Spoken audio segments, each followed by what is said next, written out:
Bom dia, pessoal. Hoje é dia 3 de novembro de 2021. Eu sou o Rubens Sturz e nesse vídeo eu vou fazer uma breve apresentação da disciplina CMT 014, Oficina de Estudos, a Arte e a Ciência da Meditação, ministrada no CCMN da UFRJ. Eu vou estar com vocês ao longo desse período, que se inicia em 18 de novembro e se encerra em 18 de março. Nós vamos tratar dos temas centrais da arte, da ciência da meditação, juntamente com toda a equipe da disciplina. Nós temos a professora Cássia Turci, que é a coordenadora da disciplina, o professor Mário Vieira de Carvalho, que vai fazer as oficinas de meditação nas aulas síncronas, a professora Marta Simões Pérez, que juntamente com o professor Graham, Andrew, Craig Smith, eles vão responder pela parte conceitual e expositiva de uma parte da disciplina nesse semestre. E a Alexandrina Queiroz, professora também, na verdade ela é a coordenadora do projeto Ativida, que envolve, dentre uma série de atividades, as práticas de meditação.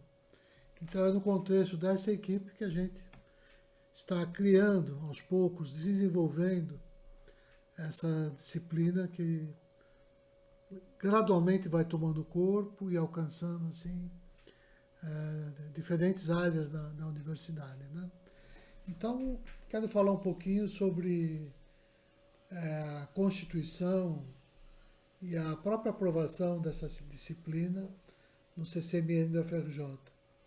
Em poucas linhas, do que trata essa nossa disciplina?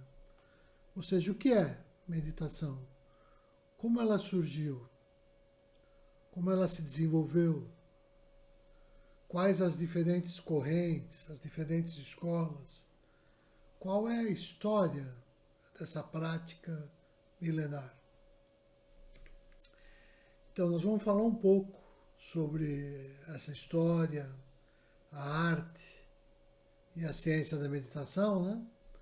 E ilustrando isso com as oficinas e também com a participação de convidados de distintas escolas, laicas ou religiosas, né? E esse desenvolvimento da disciplina vai se dar segundo os seguintes eixos de reflexão.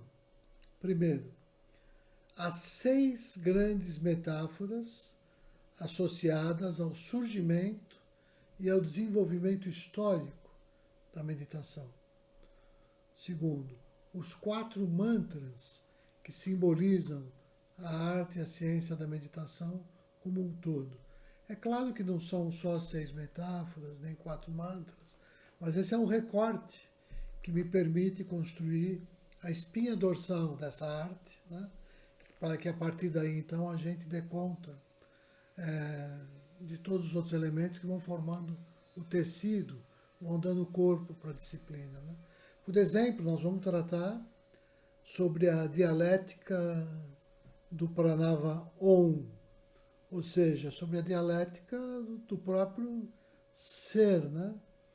No Pranava Om envolve essa negação e afirmação simultânea do ser.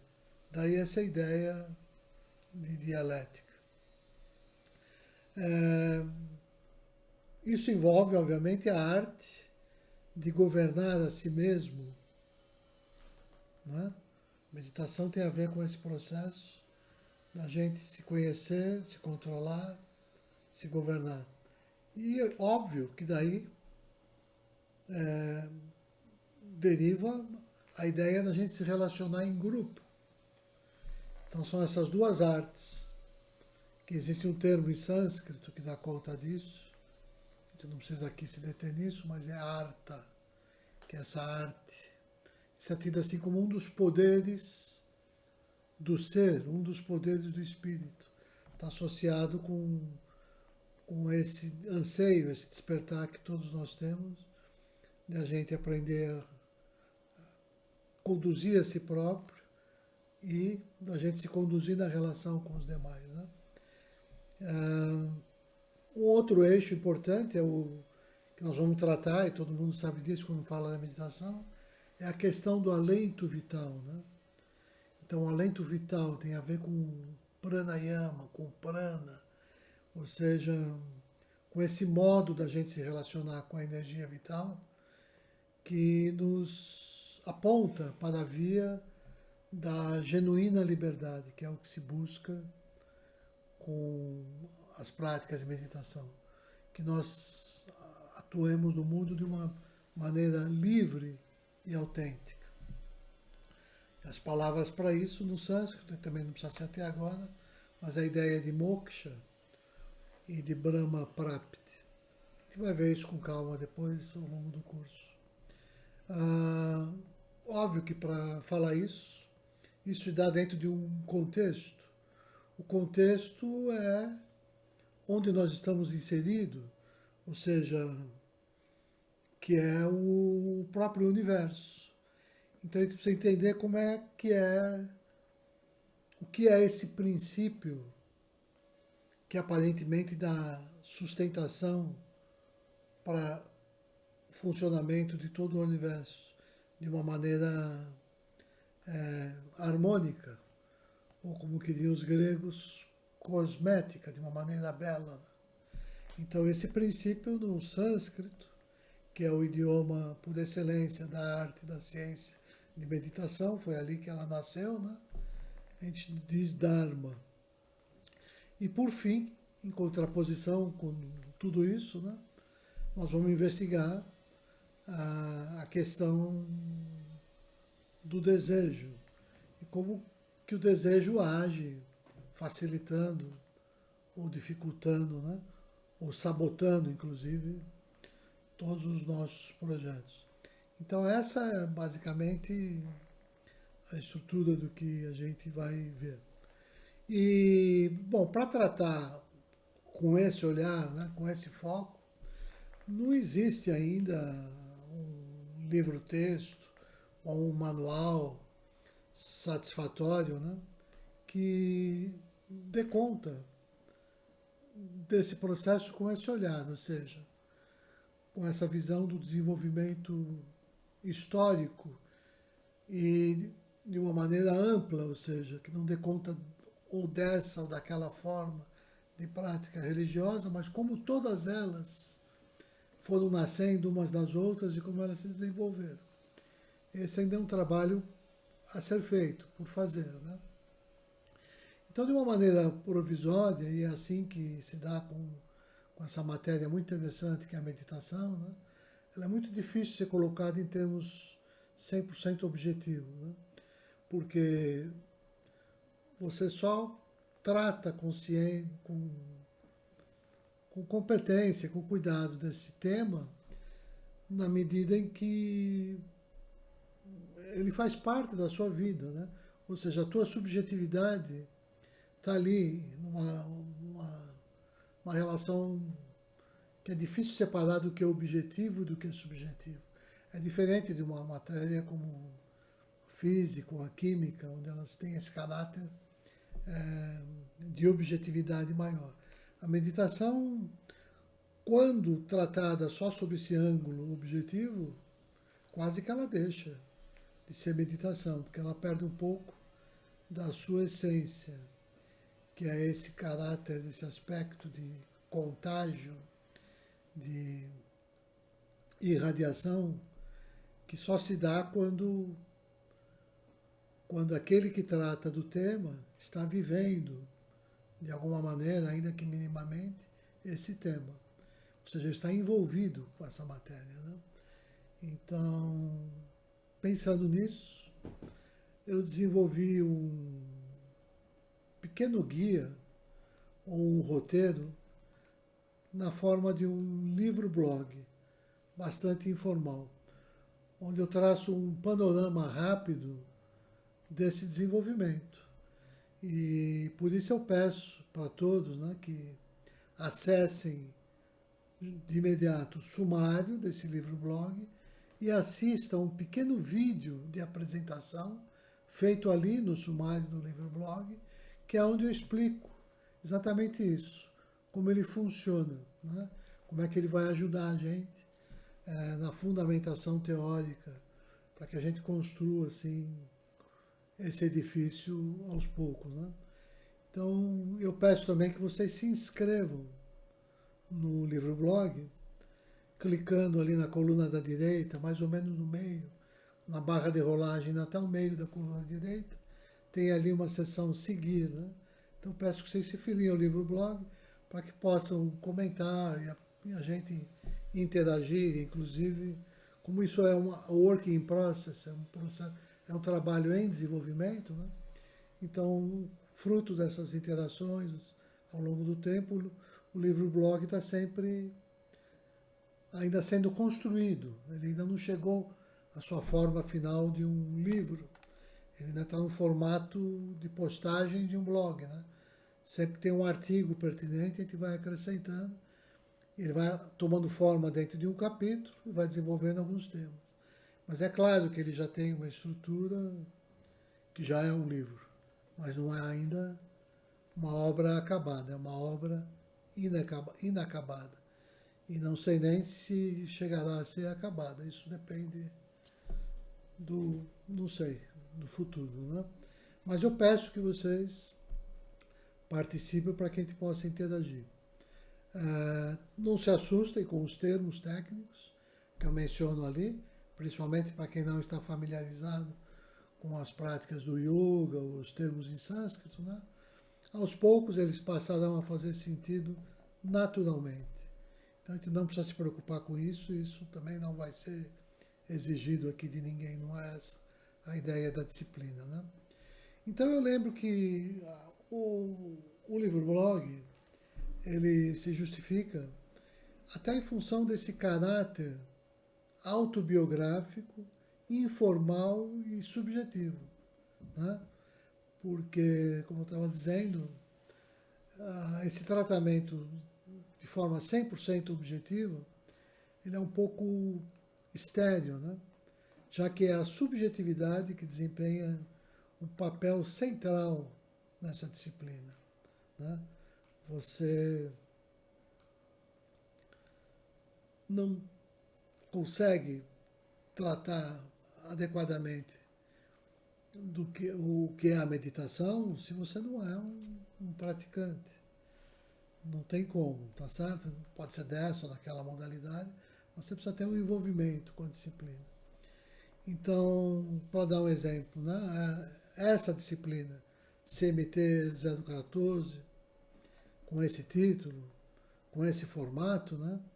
Ela é, na verdade, fruto de mais de 40 anos de investigação sobre esse tema, sobre esse ponto de vista teórico e prático, né? Eu comecei a praticar meditação, ainda me lembro, em agosto de 1974. 74. E, bom, fui amadurecendo os meus interesses e entre janeiro de 2001 a abril de 2007, eu tive a oportunidade de desenvolver uma tese de doutorado na McMaster University, Canadá, que é onde eu procuro validar e fundamentar, né, assim, essa disciplina. Ou seja, aquilo que dá origem depois a essa disciplina sobre a arte e a ciência da meditação. Então, quando eu terminei o doutorado, depois de mais anos de estudos, pesquisas e publicação de alguns artigos, em 2018 eu resolvi sistematizar assim esses artigos, as conclusões dos artigos, colocar numa linguagem mais simples, né? E isso deu forma a essa disciplina que eu submeti então à aprovação aqui na UFRJ, e ela passou a ser oferecida a partir de 2019. Como eu mencionei, ela está estruturada em torno de 6 grandes metáforas e 4 mantras. Só com isso a gente consegue mapear todo esse território. Depois a gente pode ir construindo ou crescendo, cada um de acordo com o seu interesse, para qualquer especialização, vamos dizer assim. Mas tudo parte desse eixo fundamental, né? Das 6 metáforas e 4 mantras.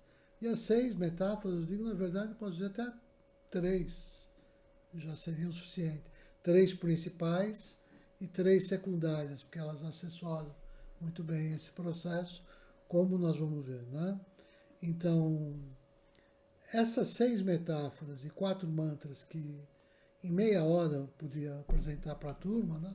Elas funcionam, na verdade, como uma espécie de arquivo zipado, né? De todo esse conhecimento da arte e a ciência da meditação. E eles nos permitem mapear um pouco dessa história, né? E é óbvio que quando eu unzipo esse arquivo, então a gente vai percebendo que aquele conteúdo ele quase que não tem fim, né? Quando ele começa a se expandir. Mas o importante é que a gente conheça a equação, vamos dizer assim, a fórmula, né? Onde ele é capturado assim de uma maneira sintética, toda essa arte, toda essa ciência, né? E eu posso afirmar que essa forma que eu estou mencionando, né, e essa iniciativa dessa disciplina, ela é absolutamente pioneira e única. Não existe ainda um tratamento similar, né, em nenhuma das disciplinas associadas à arte e à ciência da meditação, né, que estão sendo oferecidas nas universidades pelo mundo. Não existe. Ainda não. Trata-se de um território, esse que a gente está propondo aqui para o grupo, né, que é praticamente inexplorado. Então não tem dúvida que nós estamos experimentando um incremento exponencial em torno desse interesse pelas práticas de meditação, pela sua história. E que em pouco tempo isso vai se solidificar e nós vamos ter assim uma multiplicação, né, de disciplinas abordando questões próximas ou até mais especializadas e com uma série de subdivisões, né? Então, em alguns anos, isso até me permite assim, fazer esse exercício de futurologia, eu posso antever que essa nova área do conhecimento acadêmico, né, que é a arte e a ciência da meditação, ela vai fazer parte da grade obrigatória da grande maioria dos cursos das nossas universidades, né? Então, esse é posso falar mais sobre isso uma outra oportunidade, mas a gente percebe, porque ela funciona muito bem como isso que dá amálgama, que dá liga entre as diferentes disciplinas, né? Ela tem essa característica que é transversal, que é transdisciplinar, que é interdisciplinar, não sei, e que possibilita inclusive uma série de harmonizações, né, de aparar arestas entre aspectos às vezes conflitantes, dentro do próprio campo da área das humanidades, por exemplo, na esfera do entendimento religioso, do entendimento político, né, de uma série de questões. A arte e a ciência da meditação tem um papel muito forte aí, porque ela atua como esse elemento que traz a paz, que traz a harmonia, que traz a compreensão, que traz o amor. Então, nós estamos nesse período, é um período ainda excepcional de aulas remotas. Isso foi interessante, porque possibilitou que nós fôssemos desenvolvendo esse formato que vai tender no futuro a ser um formato híbrido, entre atividades síncronas e assíncronas, né? E também entre coisas presenciais e atividades remotas, né? Para esse período, as aulas são remotas, né? Então, claro que vai ficar um pouco comprometida a parte das palestras, apresentação de trabalhos, mas não importa, né? Nós já encontramos uma solução para tudo isso, onde as aulas, as palestras, a avaliação, até a oficina, a parte prática mesmo, tudo isso a gente conseguiu assim formatar para ser desenvolvido de maneira síncrona ou assíncrona, dependendo da atividade. Então, todas as orientações e atividades assíncronas constam do AVA, que é esse ambiente virtual de aprendizagem, aqui da UFRJ, onde nós colocamos a disciplina. Então, está tudo lá. Tem vídeos, PDFs, links, o calendário, né? E os encontros síncronos, eles contemplarão, então, as oficinas de meditação e nós, os facilitadores da disciplina, os professores, né? Nós estaremos ilustrando os conteúdos apresentados no AVA. Inclusive, para esse período, provavelmente, os nossos convidados vão se expressar como em vídeos, né? Que vão ficar no AVA, em geral. Pode até ser que a gente consiga alguém em tempo real, mas não tenho isso bem certo. Bom, para esse primeiro vídeo é isso que eu queria dizer para vocês, né? Eu peço que, se vocês estão assim nesse vídeo, porque já tem acesso a essa primeira semana aqui do AVA, né? Então eu peço que não se esqueçam de complementar as atividades prescritas para essa primeira semana. Um bom curso a todos e nós nos vemos na primeira aula, quando então eu compartilho pelo Google Meet o link lá para que todos possam acessar. Aliás, já está no AVA, já tem lá qual é o link e tudo mais, né? Então, bom curso a todos, boa semana, namastê.